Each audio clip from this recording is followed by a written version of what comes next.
With a spark and a flash, I ignite. Ampamine here, coming at you with some more Payday 2 and the related news thereof. Now, this one is going to be mainly about the weapon rebalance, and this talk is long overdue, and they've actually sort of done something kind of to try and maybe fix it, and I'm going to talk about that at the very end of this entire episode, so to speak. And I mean, there's a lot to talk about here, which is why I wanted to set this one off from how everything else was, because this one I could probably talk for about an hour to an hour and a half on if I just kept going and going and going, which, as everybody who has ever watched any of my other videos knows, I can. So, to begin, the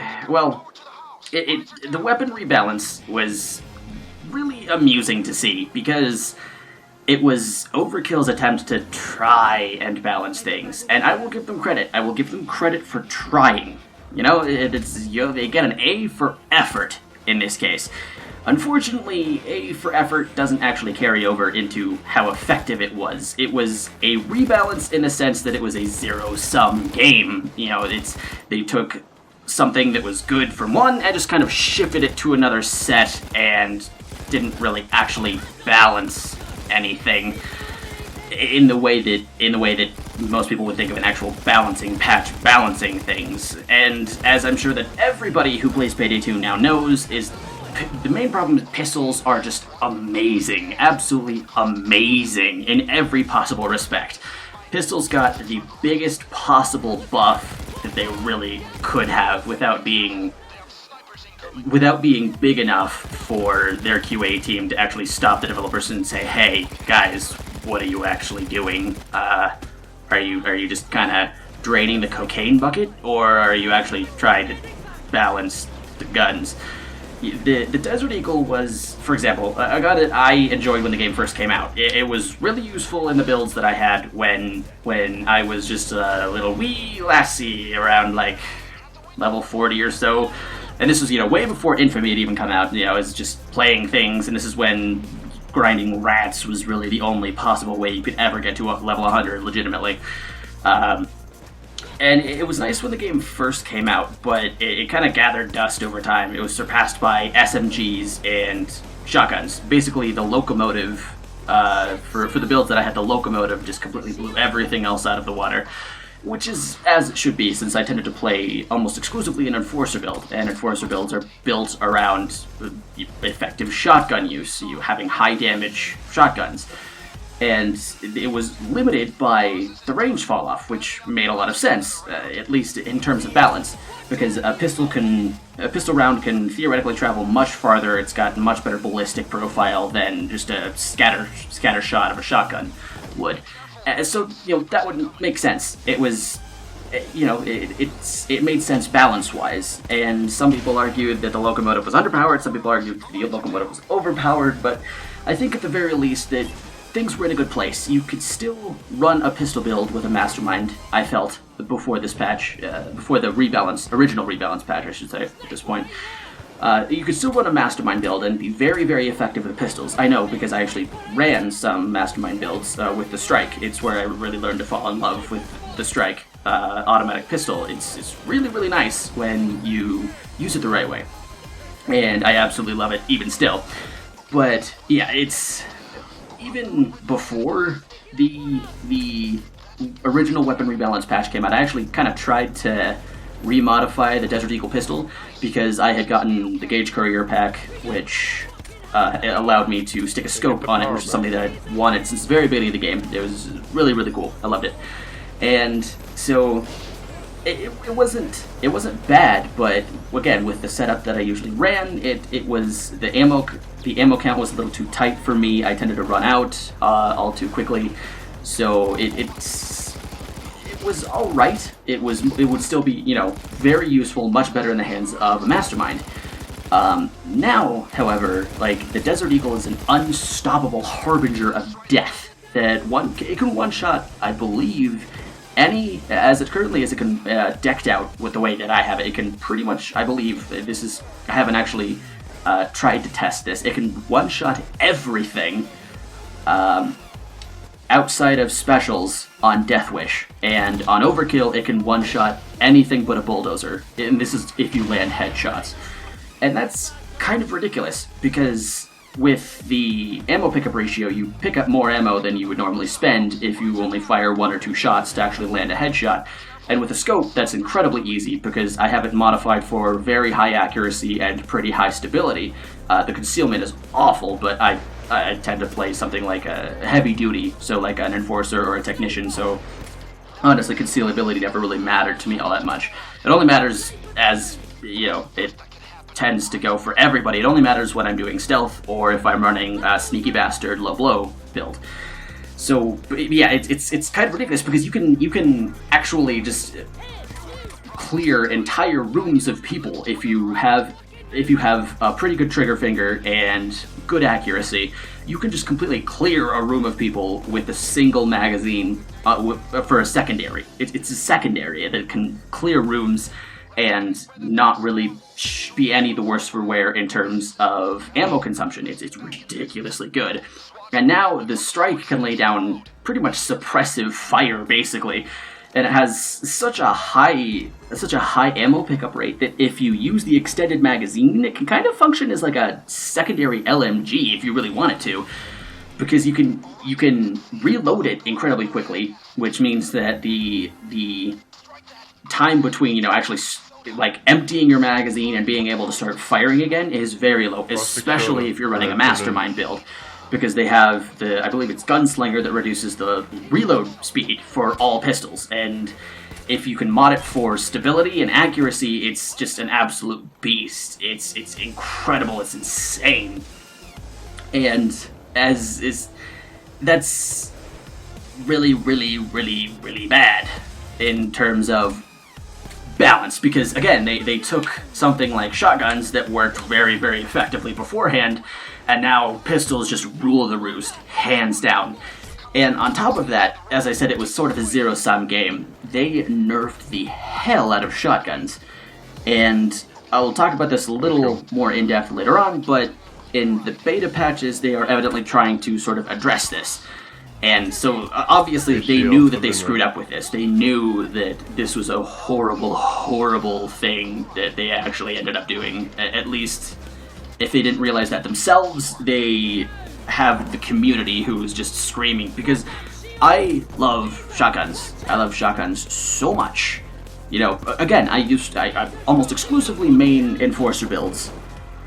It's my go-to sort of thing. That's what I know. It's where I'm effective.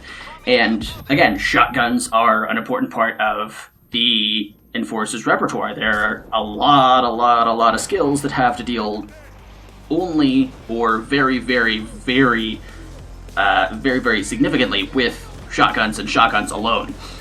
And the damage nerf for the shotguns was just absolutely insane, because a Desert Eagle, let's see, I actually wrote down the statistics for this. The Desert Eagle, and this is with my fully modded guns. I also will be showing some footage that has just completely base guns. I've actually, bought a bunch of duplicates and looked at these, but these are with fully modded, and this is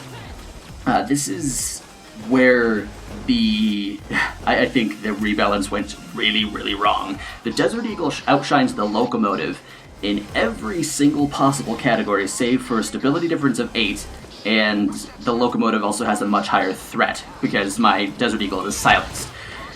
But in every single other case, the Deagle just absolutely kills the Locomotive.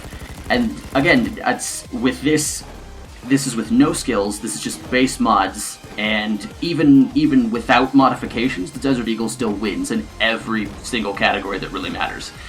It's absolutely ridiculous. And this is also, I will admit, with fletchet rounds loaded into my shotgun, because the damage, I think, at least before the patch, the trade-off for slightly lower damage for a much better damage fall-off was just kind of a no-brainer. And however, that the damage subtraction for the fletchet rounds are not nearly enough to close the gap. It's absolutely nuts, honestly. And truthfully, it's even with the judge has a specific emphasis on higher damage over the locomotive as a secondary, but the Desert Eagle still has about a 70-point edge in damage per shot. And this is absolutely ridiculous to me, because at close range, a shotgun should be absolutely ripping through things. It's pretty quiet right now. And again, for those, there have been some I've seen who have argued this in terms of realism. I will say that yes, a 50 caliber Action Express will probably end up doing more damage than just some basic buckshot. That's kind of a given, but this is balance. You know, we're talking specifically about game balance, not whether or not it would actually be realistic.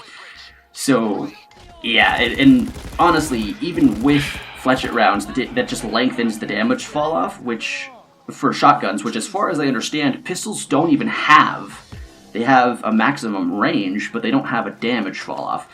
So honestly, the reasons to choose any sort of secondary shotgun is now practically nil, even for enforcers. On my enforcer builds, I just carry a Desert Eagle because it's so much more versatile than the shotgun and out-damages it. It's better in every way that I can honestly think of. And as for primaries, they also screwed over shotguns and assault rifles in terms of primaries. Honestly, now they buffed the M308 absolutely crazy. And this is, I kind of like that because I really enjoy the DMR style rifles, but as far as I can see, and I've done a bunch of comparisons and such, as far as I can see, there's really no reason to not take the M308 over pretty much any other primary. There could be a few cases made for things like LMGs or maybe, the Vulcan minigun, that sort of thing, but for a general purpose weapon, the M308 just wins. Honestly. So, the Raven shotgun, which is a shotgun that I used in my Enforcer build prior to the original weapon rebalance update, it now has a 1-to-3 damage ratio with the M308. More or less. Again, these calculations aren't exact. It's not exactly 1-to-3, but it's an approximate 1-to-3 damage ratio, which is absolutely insane. Because compared to the Raven, it has a much higher rate of fire. You can switch it to automatic reload, and it has a box magazine reload. So, if you fully drain the magazine with the Raven, you have to load in each shotgun shell one by one. Whereas with the M308, you just load in a new box magazine, slam the action shut, and you're done. So I hate that. Truthfully, even though I like the fact the M308 is a fantastic designated marksman rifle, I actually really like it. I think on the whole that it makes absolutely no sense. And when you think about it, they're pouring salt on the wound when you consider that an LED combo, and you have no real reason to not put it on an M308, because it's not very concealable as it is. And it can only add stuff. The M308, it can function remarkably well at close distances if you just line up shots with your laser sight. You don't even have to use your scope. So it's incredibly unfair because the M308 functions extremely well at close range, extremely well at long range, does incredibly good damage, has more ammunition, from what I recall, has more ammunition than any other primary shotgun, shot for shot. It's absolutely ridiculous. There's no reason not to choose an M308 over a shotgun. And assault rifles also got their butts kicked in terms of damage and stability and accuracy. Now, assault rifles are incredibly inaccurate on the whole. Even after you mod it, it's tough getting it up to an accuracy where it's easy to engage people at anything longer than a roughly medium distance. Because at long ranges, you have to start putting out maybe 5, 6, 7 shots just to hit a law enforcer once, only once, and it's pretty unlikely that that's going to be a headshot. So, it's bad. Truthfully, and I'm willing to bet that anybody listening to this already knows that. It's just bad. It's really, really bad. But I'm here to drive it home. You know, I've looked at the numbers, I've looked at the way that the mods work. It's just freaking awful. Truthfully, I have no idea why you would not choose a shotgun over a pistol. The pistols have far more versatility, far better damage output, far better ammo pickup rates. It's just ridiculous. There's no reason, honestly. It's assault rifles are bad, and shotguns are bad all across the board. It's just truthfully, now I start to feel very, very, very restricted when it comes to my choices in terms of weapons. There is not a whole lot that you can really pick and still be effective. And I'm positive that somebody has found ways to make things like assault rifles work quite well, or something like shotguns work alright. But the problem is, you can tune and optimize the assault rifles or shotguns to make them usable, or you could just take an M308 and a Desert Eagle pistol, or the Mataber, I have no idea how to pronounce that, I'll be honest with you all. I say Mataber usually, but the Mataber 357, and just be better without really needing to scrutinize your options and try and find the optimal combination of mods. You can take them pretty much base and probably be more effective than you would with someone who's optimized their build and their weapons to find really good synergy and all that. You'll probably be more effective on average than that person, just in terms of numbers. It's ceteris paribus. The person with the M308 and the Desert Eagle or Mataver 357 is just going to win, honestly. And that is, I'm not okay with that. I hate it, truthfully. I want my good shotguns back.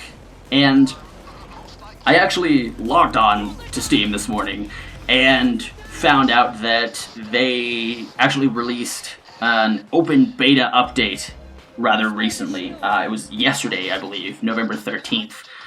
And looking at these damage numbers, it's obvious, not even the damage numbers, but all of the numbers that they changed, it's very obvious that they recognize, at least in some part, that they did something wrong. They might not actually be admitting that they did something wrong, but if at the very least they're listening to the community who is saying that they did something very, very wrong, which they did. And I like the fact that A, again, they're listening, and B, that they're trying to change it as quickly as they can, but these beta changes are not enough. Because looking at the shotguns, I shouldn't say each, which is also unfortunate, but several of the shotguns got a damage boost. The M1014, the Predator 12 gauge, the Izuma 12 gauge, the Stakeout 12 gauge, and the Street Sweeper all got a damage boost of an extra 10 damage per shot.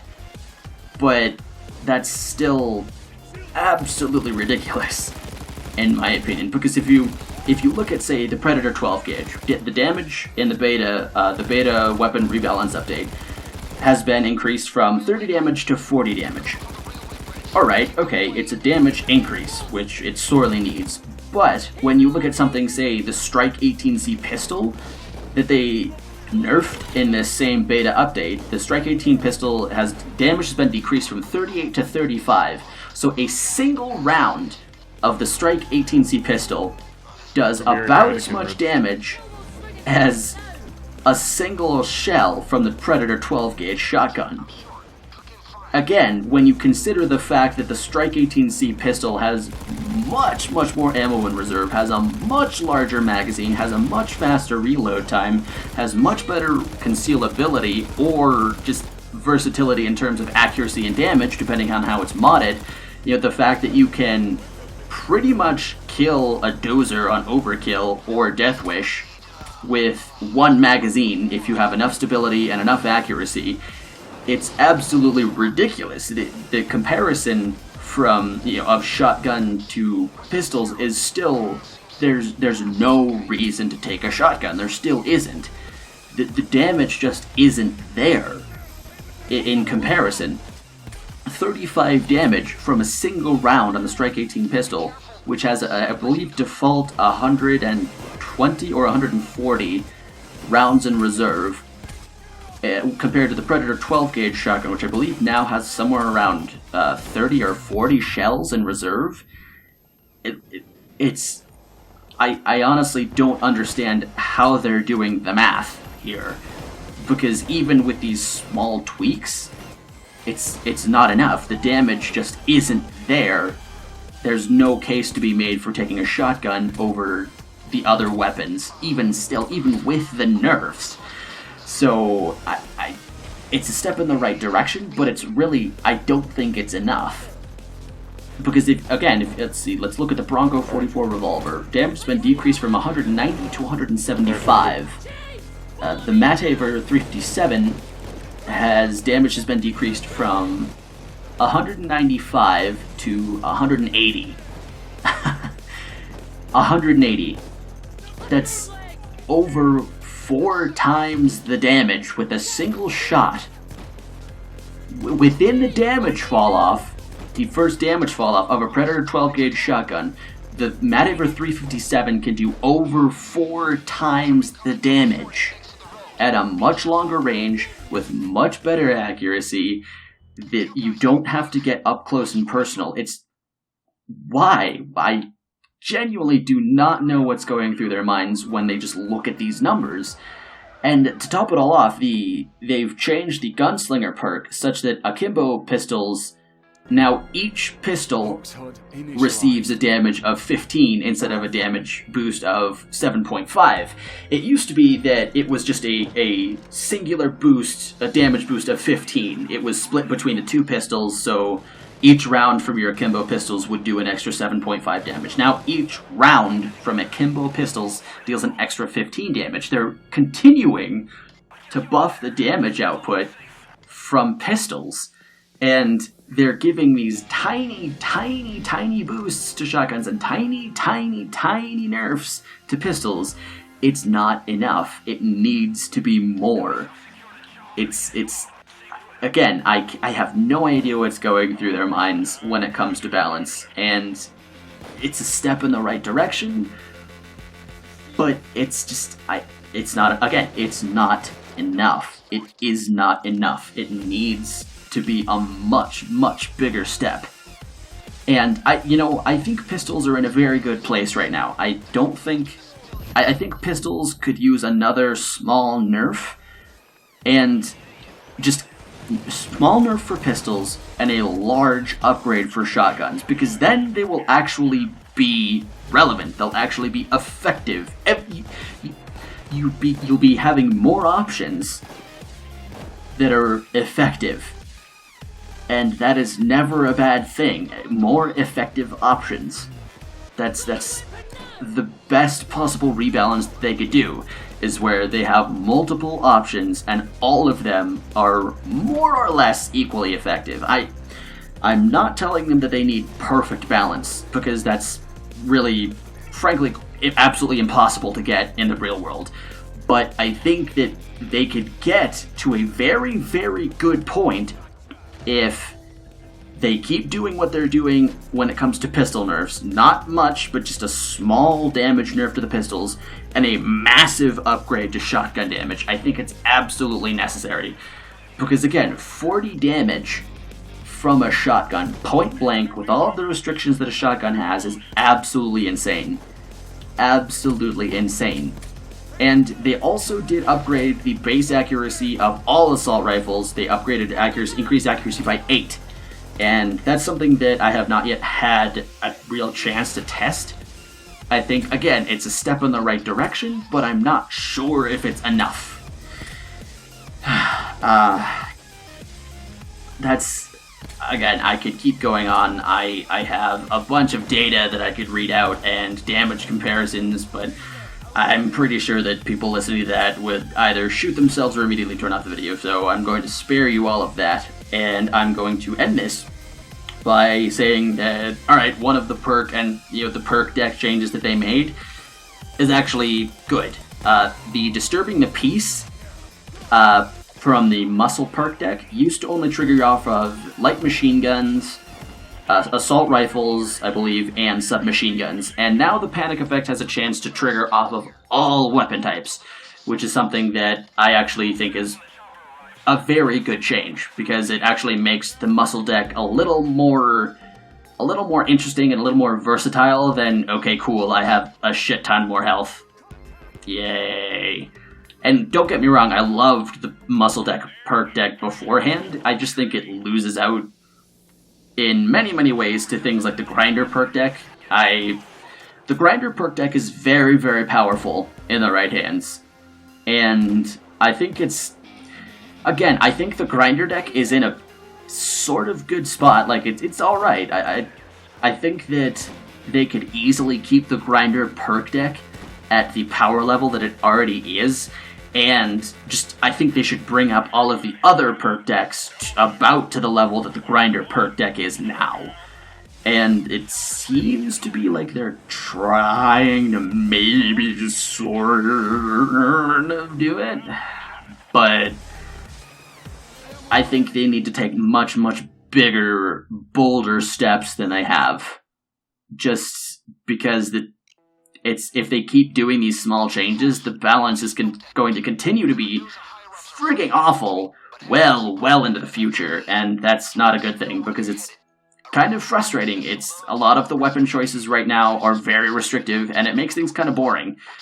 It's difficult to make a case for any sort of shotgun, and that also happens to very, very heavily impact one of my preferred playing styles. So there's just a lot to consider, and I hope that they continue to do this, but I hope that they make much, much bigger steps in the future. And that is about it. I have just reached the end of my notes, so I think it's about time to end this episode. Thank you all so much for watching. As always, I appreciate it, and this has been me, Ampamine, coming at you with some more Payday 2 sorta kinda news and just a bunch of editorials and opinions. And I will catch all of you on the flip side.